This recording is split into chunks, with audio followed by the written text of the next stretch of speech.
নমস্কার, আমি অলকা। আমার ডেলি ব্লগে সকলকে স্বাগত জানাই।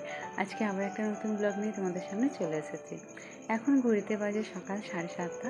একটা মানুষ আমাদের স্কুলের জন্য বেরিয়েছে, আরেকজন বেরোবে, এরপরে তার জন্য খাবার বানাতে যেতে হবে। তাই হাতে একটু মাত্র সময় ছিল, তাই ভাবলাম সকালে আজকে ওয়েদারটা একটু শেয়ার করি।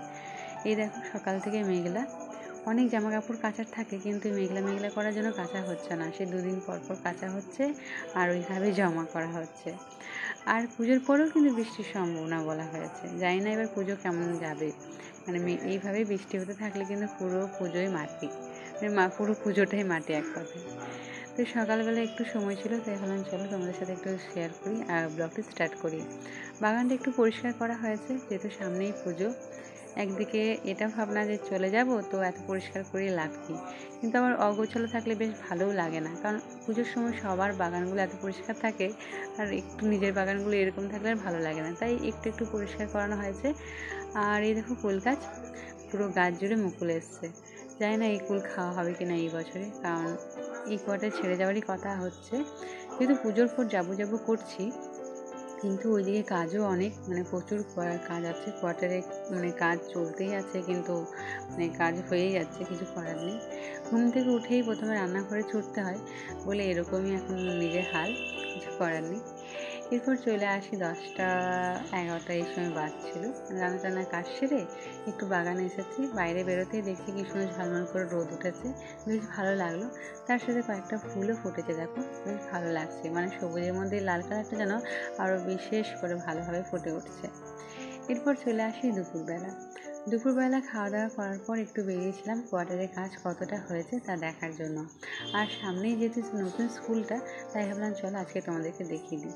এটা হচ্ছে চিত্তরঞ্জনের বয়েজ স্কুল। এর বাংলা মিডিয়ামটা বন্ধ হয়ে গেছে, এখনও পর্যন্ত এর হিন্দি ভার্সনটা চলছে। এটা একটা সিবিএসসি স্কুল। এই স্কুলে আপাতত নতুন করে পোস্টে এখন জয়েন করা হয়েছে, সবে 2 মাস হতে চললো স্কুলে। আর এটা হচ্ছে প্রিন্সিপালের রুম। আজ চাবি আনিনি, তাই ভেতরটা তোমাদেরকে দেখাতে পারছি না, যেদিন আনবো সেদিন দেখাবো। একবার এই স্কুলে এসেছিলাম, কিন্তু সেদিন পুরো স্কুল স্টাফ ভর্তি সবাই ছিল, তো সেদিন একটু লজ্জাবোধের জন্য কোনো ভিডিও করিনি, কারণ নিজেকে একটা হয়তো আনকমফোর্টেবল ফিল হয়, তাই জন্য সেদিন আর ভিডিও করা হয়নি। তখন এসেছিলাম, স্কুলটা কত অগোছালো ছিল।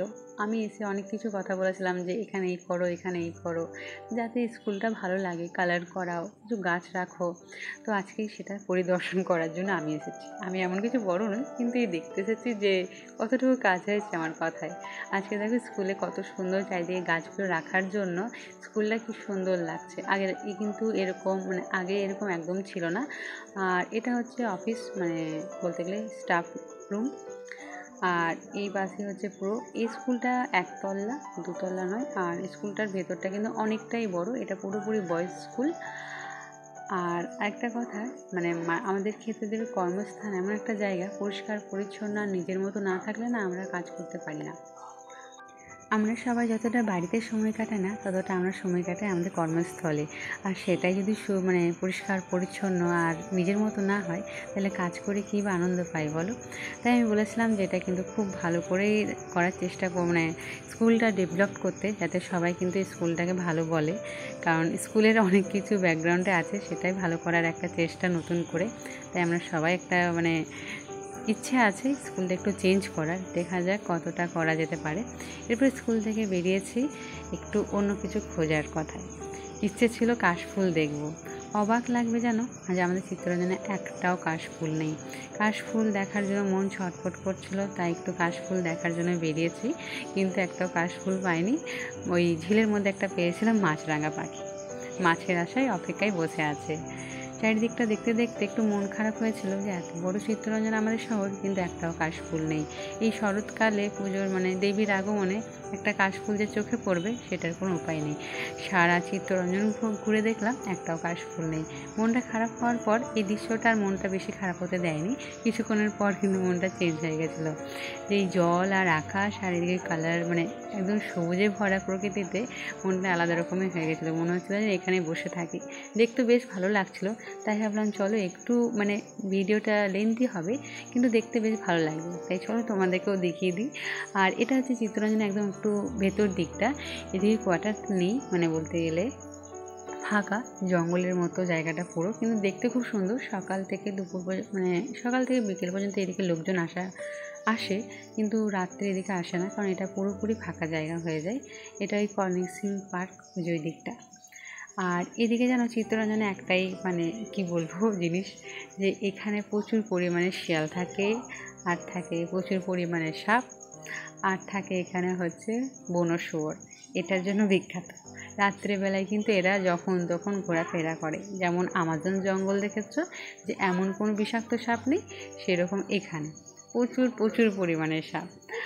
আর এখানে শিয়াল তেমন ভর্তি, বিশেষ করে নর্থের দিকে যে কোয়ার্টারগুলো আছে না, ওখানে কিন্তু শিয়াল দরজা দিয়ে উঁকি মারতে যায়। বেরোলেই দেখতে পাবে তুমি শিয়াল, এমনভাবে ঘোরাফেরা করে। মাঝখানে বনো শুয়োরের কথা উঠেছিল যে সবাইকে খুব অ্যাটাক করছিল মাঝখানে। তো সবাই মাঝে মাঝে তখন একটু সবাই সতর্ক হয়েছিল, তারপর এখন নেই, কিন্তু আছে। চিত্তরঞ্জনে এসব আছে। এই জঙ্গল দেখে আশা করে বুঝতে পারো এটা কিন্তু ভেতর দিকে। আর চিত্তরঞ্জনের যে পরিমাণে গাছ, এগুলো থাকারই কথা। এখানে তো গাছ কাটা চলে না, কারণ গাছ কাটলে এখানে ফাইন লাগে, আর গাছ পোড়ানো যাবে না, অনেক কিছু আছে। ডাল ছাড়তে পারো, কিন্তু এখানে কোনো গাছ কাটা চলবে না। তো একদিক থেকে যেমন ভালো, তো একদিক থেকে এই পশু পাখির একটা জ্বালা।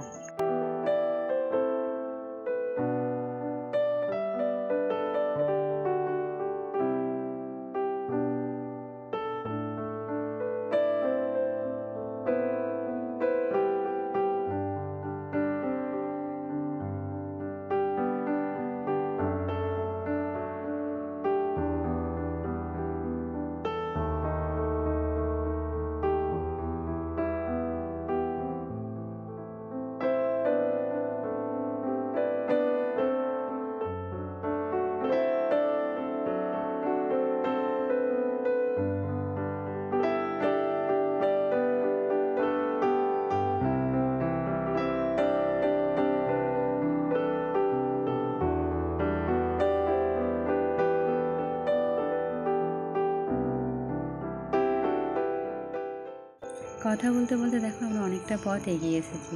কারখানার গা ঘেঁষে বেরিয়েছি, তাই আমরা এখন উঠবো হচ্ছে জিএম অফিসের ঠিক উল্টো দিকটা। এটা একেবারে জিএম অফিসের পেছন দিকটা পড়ছে। এই জায়গাটা এতটাই সুন্দর যে এখানে ফটো তুলতে আমার খুব ইচ্ছে করে। মনে পড়ে যেন এখানে ভালো ভালো যারা ফটোগ্রাফার হয় তারা এলে কিন্তু খুব সুন্দর সুন্দর ফটো পাবে, কিন্তু সবাই হয়তো জানে না, তার জন্য এতটা কেউ আসে না। তো এখন আমরা বেরিয়ে যাব, কারণ অনেকক্ষণ বেরিয়েছি, একটা কাজে এসেছিলাম বললাম, তারপর একটার পর একটা এই ঘোরাফেরা করতে আমাদের সময় গেছে। এরপর চলে গেলাম হচ্ছে আমাদের যে চিত্তরঞ্জন ঠাকুর তৈরি হয়, আমাদের চিত্তরঞ্জনের কুমারটুলি, এখানে জায়গাটা আমি জানতাম, কিন্তু কখনো আমার আসা হয়নি জানো। তাই এসে এতটাই ভালো লাগছে, কী বলে বোঝাতে পারবো না। খুব খুব খুব খুশি হয়েছিলাম। আর এই প্রতিমাগুলোকে দেখে সত্যি মন ভরে গেছিলো। এখানে প্রত্যেকটা ঠাকুর কিন্তু চিত্তরঞ্জনের জন্য প্রত্যেকটা চিত্তরঞ্জনের মণ্ডপে যাবে, আর সেগুলো আমি আগেই দেখে ফেলেছি। তো আজকের ব্লগটা এতদূর পর্যন্তই রাখলাম, আবার নেক্সট ব্লগে দেখা হবে। আজকের মতো সবাইকে টাটা, সবাই কিন্তু সুস্থ থাকবে।